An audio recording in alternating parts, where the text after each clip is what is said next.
The Dr. Taz Show, the podcast, Dr. Taz, Superwoman Wellness. Here's Dr. Taz. Welcome back, everyone. Welcome back to this episode of Superwoman Wellness, where you know that we are determined to bring you back to your superwoman self.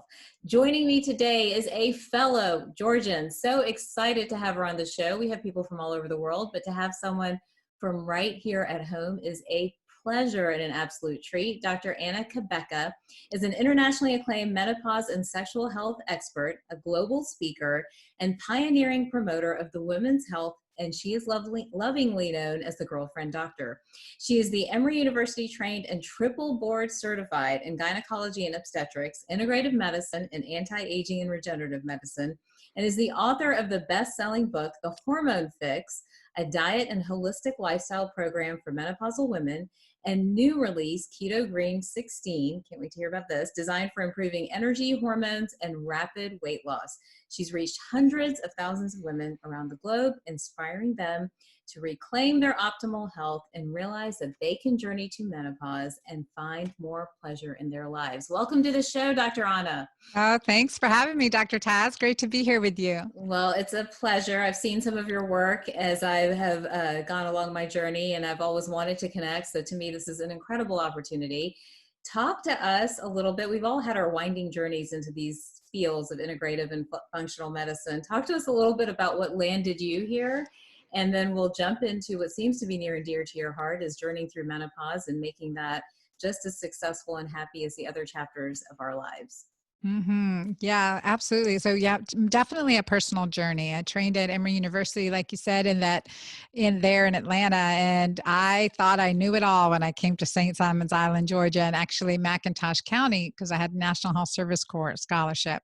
But I quickly learned that I had to be creative and ingenious in so many ways in creatively helping clients avoid medicines and surgeries. But then my own journey took a turn when I was 39, and after a tragic accident, I was diagnosed as infertile and with early menopause, and I was told I would never be able to have another child, and that was devastating news to my family, as you can imagine. Yeah. And as a OBGYN, there I was, trained with the best of the best, and my doctor's bag was empty. I didn't have a solution. I'd failed the highest doses of injectable fertility meds and no ovarian response. And so that actually led me on a sabbatical from my practice for a year. And another Georgian, Dr. Deborah Shepard, came and took over my practice.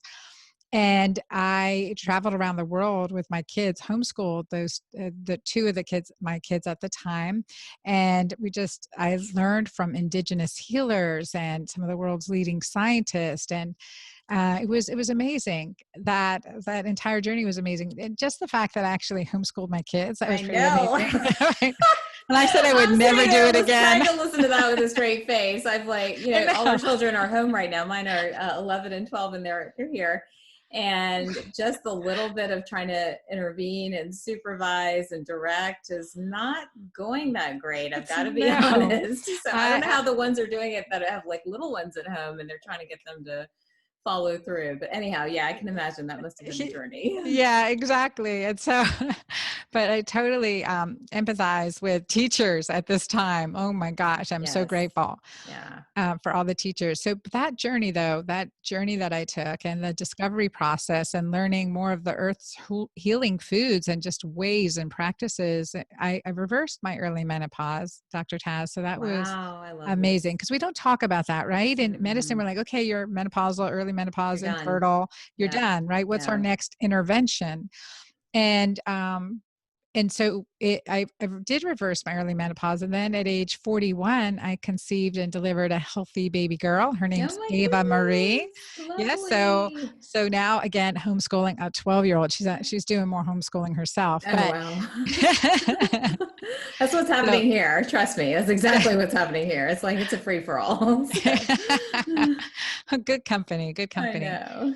So that really brought another perspective into my medical practice in this area of Georgia, just adding more functional medicine. I'd already started studying functional medicine and, more into the bioidentical hormones and using food as medicine and lifestyle practices, because I realized with all the talents that we are given in medicine and gynecology and obstetrics, all the surgeries, life-saving surgeries and improvements that we can make in a person's lives, 90% of the power to heal our own bodies is in our patients' own hands, right? And we Yes. give them that power. And Yeah. I say 90% because I want 10% for me, Right. It's really Absolutely. like A little credit. 99.9%. Yeah, a Yeah. little. Just Give me a little. Give yeah. me something. Yeah. Uh, and so that was really part of my evolution, and then reversing that early menopause, but then experiencing another downward cycle from persistent PTSD, some trauma, Hurricane Matthew, remember in the South, we had, Yes. yep, house destroyed, 5 moves, and that like PTSD flared up, and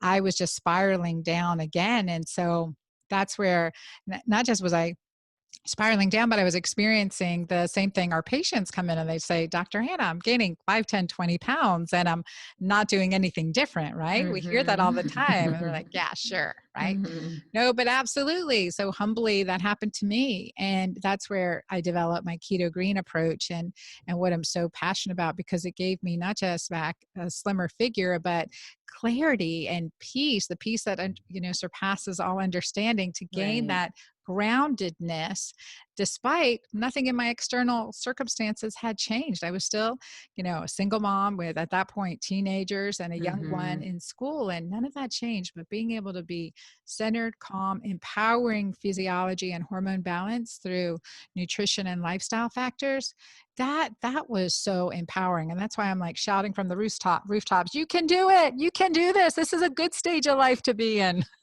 I think Even that's if you are homeschooling. I know it's such an important message though, because I think so many, here's the classic line that throws me over the edge in the room silently. I never show it, but it's, Dr. Taz, I'm just getting old. I'm just old. It's just not possible. I'm old. And I'm like, no, you No. can't say this, so I think so many people out there make assumptions about how they feel, how they look, how they think, how they move based on the fact that they're a certain number, and blindly accept that this is the way things are going to be. There's no other option. And you don't have to go into all the detail, but in a nutshell, what turned it around for you? If you could name like the top 3 things. I know I have my own story. Mine started very early. Mine was in my 20s through residency and all of that, where I started to go downhill. But for you, what turned you around and what changed the course of where you are today? Yeah, I think that big recognition was what was happening to my hormones. This whole concept of how stress for PTSD under the surface was continuing to pull away at my peace. And that I talk about the cortisol oxytocin disconnect, that feeling of being disconnected when, wait, this wasn't supposed to happen this way. I wasn't supposed to, lose my, get burnt out at a practice I love, lose my Right. marriage, divorce, the physiology of divorce, burnouts, this disconnect that we're Mm-hmm. experiencing.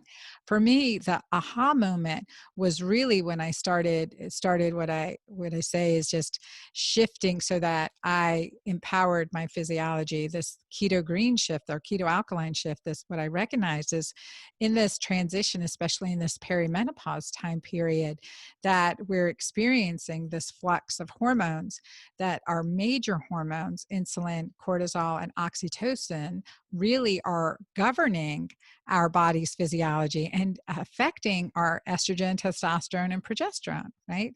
And so that shift, that experience, getting keto green, getting into the shifting my physiology through this lifestyle and nutrition practice that I started discovering, and getting that clarity and feeling that awakening, that awe, that energized, I call it energized enlightenment, just getting that clarity, that was the shift for me. That just It's feeling amazing. it, feeling And so it. it sounds like it's, again, with a lot of what we all talk about, but that food hormone connection Mhm. that ultimately pushed you forward and brought you to your power. And I talk about that a lot too. I want people to stand in their power. And there's so many elements to power. but our chemistry and our physiology is one facet of that. And that kind of drives a lot of what we're going to decide and not decide to do. So you've mentioned it a couple times, but paint the hormonal picture of menopause for our listeners. We have women and maybe a few men listening of all different ages, and some of them may not be familiar with what's happening in perimenopause and menopause. Maybe paint that picture for a second and talk a little bit about oxytocin and its relationship to insulin and cortisol, because that's something I think that doesn't get enough play. And I think it would be helpful for everybody out there listening, no matter where you are, to understand how those pieces fit together. Yeah, this is a great point. I love talking about the hormone shifts because, and just to make a point, when we go through puberty, that's not a process or a disease problem. It's a process, a transition, a way of life. The same as when we're going through menopause, right? It's not a diagnosis. It's not a disease. It's a process, a transition for Right. another way of life. And so during this transition into menopause, there's a decade plus, maybe 2 decades of this transition of our hormones. So in our mid to late 30s, we peak our progesterone levels start to shift. They start to decline. And progesterone is needed for that, oh so powerful cortisol production, as well as DHEA and estrogen and testosterone down the line. So it is the mother hormone of our body, like pro-life. Progestation is the hormone of pregnancy, but it's the hormone that is so essential for our brain, for Mm-hmm. our bones, for healthy breast, and in our fascia, that aching, that feeling like I'm feeling old, which makes people say I am old, is often experiencing this decline, made so much more severe during periods of stress. Yes. Symptomatically, when we're out of balance during this time, it's all those GYN complaints, the irregular bleeding, Yep. heavier than normal bleeding, breakthrough breakthrough bleeding, and ovarian cyst or worsening endometriosis, worsening PMS, Mm-hmm. and the difficulty sleeping, anxiety, depression. Those are neurologic symptoms. So there's a neurologic component, not just a gynecologic component. We've got that. But there's this neurologic component as well. So I call this a period of neuroendocrine vulnerability, this time period when our hormones are shifting, progesterone's declining through menopause. And with that decline of progesterone, there's a steady decline of testosterone. Estrogen kind of varies, and they kind of hit their baseline level post menopause. But it's this shift and happening at the same time because of this neuroendocrine window, which is so powerful, because we know our reproductive hormones also correspond with, help produce our neurotransmitters, Right. serotonin, dopamine, and GABA. And so during this shift, also those symptoms are just kind of you know can be very destructive for some, and others can feel relatively asymptomatic, which is so nice. But it's always really critical to know that no matter how you're feeling, we can feel better. So Oh my gosh. So, for everyone listening, she just summed up about a year's worth of endocrine and hormone metabolism in about, what was that, 4 minutes? That was pretty impressive. That was pretty impressive. Talk to us about oxytocin. Where does oxytocin play into this? I don't think many people, and you're really, as I do, you're really nailing progesterone as kind of the mothership, so to speak, the central commander of all of this. Where does oxytocin fit into that? yeah, so I think oxytocin is the, overarching, it is the king queen hormone. It is the most important hormone in our body. And it is that hormone of love, bonding, connection. We produce it in abundance in childbirth. That's why we give, as obstetricians, IV Pitocin, which is oxytocin, and to help further on labor. And that gives us that feeling of holding. If we've had a baby, we hold this child and we're like, oh my gosh, this is the most amazing creature in our life. Doesn't matter, they look like ET and caused me hours of pain, right? You totally forget that. That Right. analgesic effect as well of oxytocin, but that strong bonding as well as orgasm and laughter. So oxytocin plays in as this master of hormones. I like to think of it, if you think of a school, you think of all the students as many of the hormones in our body. Each one is individual and has their own roles, but they function together. And then I think of the teachers as like cortisol Mm-hmm. and insulin, major players guiding these other hormones. But the principle of the school is oxytocin, really overarching, directing, and Wow. responding to the interaction. But in times of stress, like we've been under, the times of stress, when cortisol is up, oxytocin is pulled down. And when cortisol is up for too long, our area in our brain like says, okay, you're frying me out. So it shuts down cortisol production, and you get into this dangerous state of burnout where there is that feeling of disconnect, that feeling of I no longer feel love, I don't feel Mm-hmm. joy, I don't feel happy. We've heard it thousands All of the times from time. our Yeah. patients, right? And that is a physiologic response to stress. And that's why we have to master oxytocin.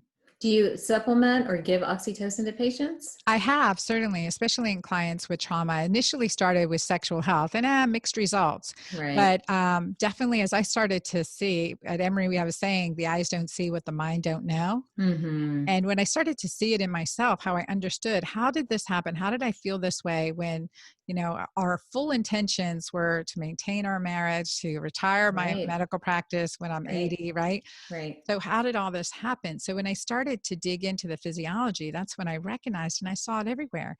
People with adverse childhood experiences, people with PTSD, when they come in and they have this anhedonia, right? This a lack of joy.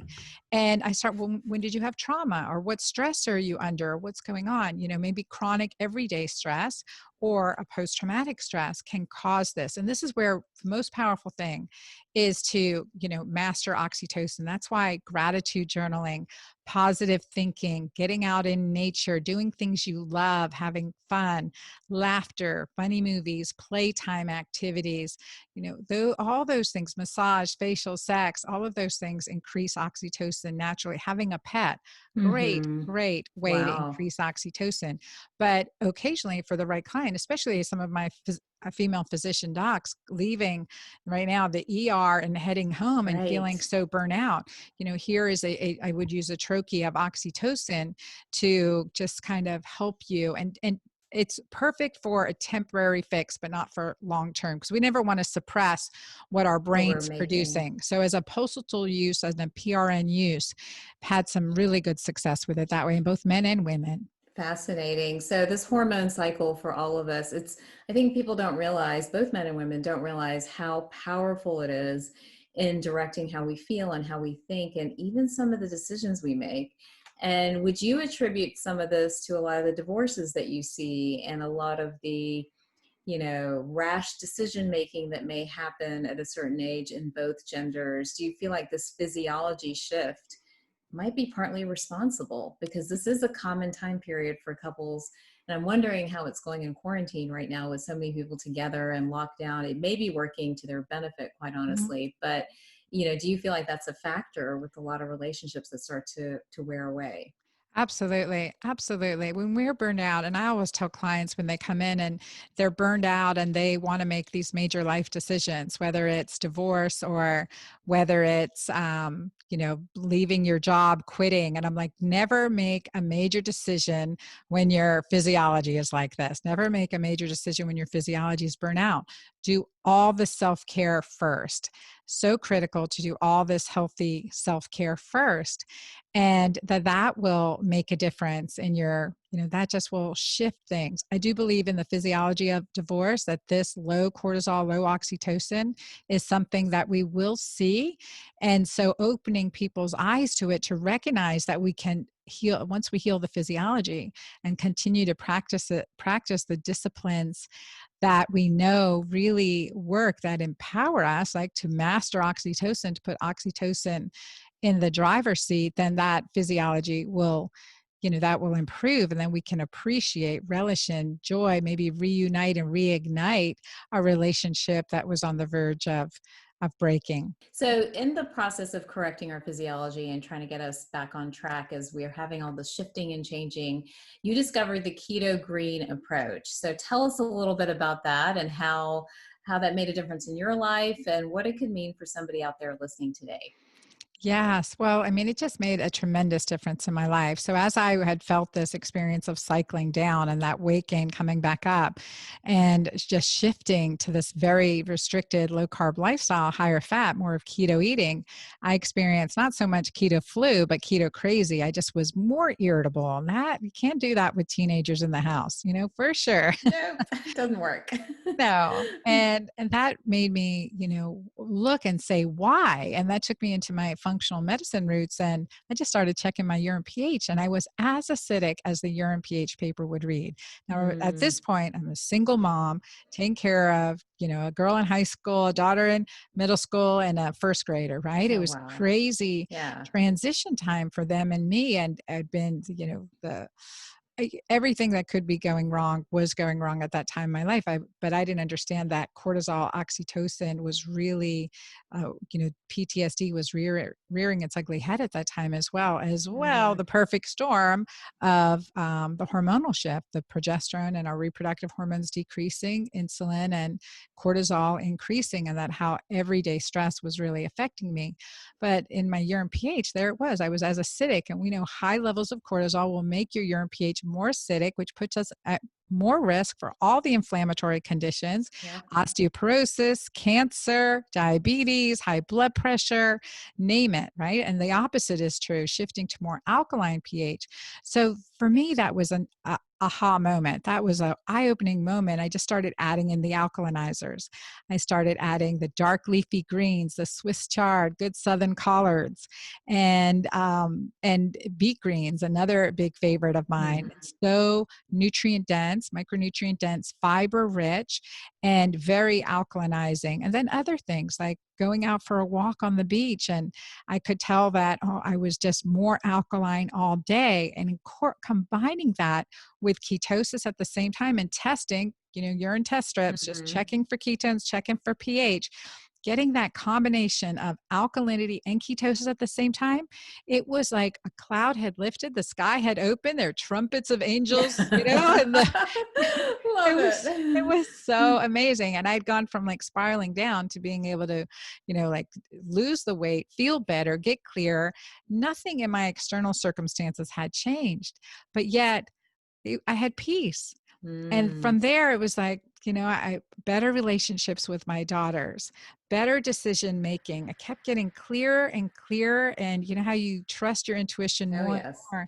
And from there, created additional products, programs, wrote 2 books. I Yeah. mean, that's the big shift that it can make, because we like, remove the ceiling of our limitations, and we can rise through it because we've enhanced our physiology in a way that is, it makes sense, and we have proof of the pudding. We can test and discover, and this is such a key point, we can discover what's working for us and what's not. And just those little realities, like what's making me more acidic or what's bumping me out of ketosis, and Right. and the list goes on, from mental thoughts to activities to toxic relationships. All of those things affect our physiology. Early in my practice, I've, met all kinds of people, as I'm sure you have as well. And, I remember being a little confused and astounded by one woman who came in. She was an intuitive, and she was just a character, total character, like hair and like earrings and just larger than life character. And she walks in maybe 6 weeks after I'd seen her and put her on some stuff or whatever. And she's like, Dr. Tess, the intuition's going crazy. I can't stop the thoughts. It's coming in one after another. What did you do to me? And so her point being that she had this intuitive gift, and it had been blocked. It had simply been blocked because she wasn't taking care of herself. She wasn't providing herself with the right tools for her. And, she wasn't able to express herself appropriately. So the connection between physiology and chemistry and your power and your intuitive and creative power is such something that I really want everyone to sink their teeth in and understand. But one thing, and I know you have to go in just a few minutes, but how do you align keto, which people think is Mm. meat and dairy and fat, with greens? To me, Yeah. those two things don't go together. So help us Right. understand that. And there is so much confusion about keto. We hear keto everywhere, but there's healthy ways to do keto and there's unhealthy ways. So I would say there's keto dirty and there's keto clean, which is keto green. And so in my plan, I really do, there's an omnivore plan in Keto Green 16. There's also a vegan vegetarian plan for those who choose. And as well, it's harder because, a vegan and vegetarian diets are so high in carb, but between the lifestyle interaction and the combination of foods that I put together, we're getting fabulous results in Wow. both plans. But intermittent fasting, no more snacking, working to get that 16 hours between dinner and breakfast, all of that increases our body's ability to get into ketosis and adding in healthy fats, avocado, olive oil, coconut oil, salmon, oysters. I mean, the good Mm-hmm. southern oysters, right?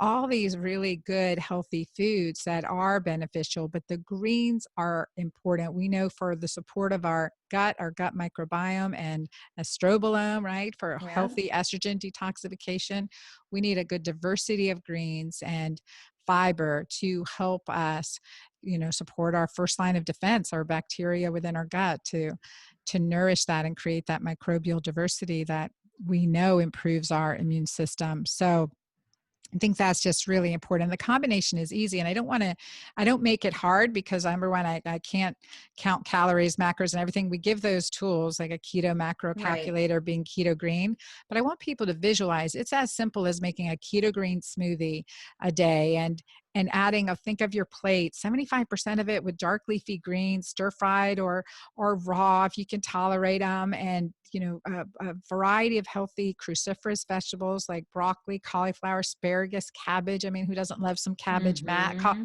Or All my cauliflower? favorites. Oh my Yeah. gosh, yes, all those good things. And then palm size piece of meat, typically, or whatever protein source you're doing, healthy, fatty, grass-fed, wild caught, that is nourishing. A little bit goes a long way, but we need enough. We need more. We probably need as much, if not more, protein as we're older Yes. as we are when we're younger to help with aging. And often we restrict too much in this area.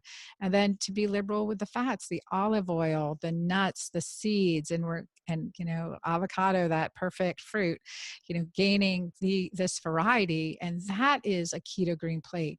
Easy, not a lot of time to Simple. prep, and yeah, just you're balancing your life and adding some fermented vegetables, a little bit of sauerkraut, a little bit of kimchi to help again with digestion of our food. So principles and practice all kind of built into not just the food we eat, but the way we eat, the thoughts we have, who we're, all the lifestyle factors that are involved there It's to be keto amazing. green. I mean, that's something that it's a book that even I would like to take a look at and see if it would help some of my patients. Where can people find the book? When did the book, is it already hit the shelves? When did it hit the shelves? And tell us a little bit more about it. Yeah, so Keto Green 16 is out May 5th. Ooh, May okay. 5th. And Uh-huh. we have a whole list of where you can find it at dranna.com. So DRANNA.com. There's a book order page and a bunch of book bonuses that we have ahead of time while you're waiting for the book, including feast recipes. I made the chocolate mousse for Easter Sunday and it Yum. was delicious. All my recipes are dairy-free, gluten-free, and grain-free, except for some of the vegan recipes, but pretty much they're all grain-free. And because I'm dairy-free. So I'm just, okay, 16 days, we can do it. Yep, We'll do this absolutely. together. Mm-hmm. I love it. Well, thank you so much for taking time out today to educate us about hormones and even the Keto Green book, which, guys, by the way, is coming out in May. So make sure you look out for that. Check out Dr. Anna's website as well. Any other ways to connect? Are you on Instagram or Oh, Facebook as well? What are your handles there? yes, at Dr. Anna Quebec on Instagram. Been having fun there. And Okay, in Facebook, I'm doing some daily lives, 4:30 daily lives perfect. on my Dr. Anna at Dr. Anna C, so Dr. Anna Quebec page, and in my Keto Green community. So it's a fun place to interact. Wonderful. Well, thanks for taking time out to join us today. For everybody else, thank you for watching this episode of Superwoman Wellness. Remember that we are now on Spotify as well, so rate and review it and share it with your friends. I'll see you guys next time.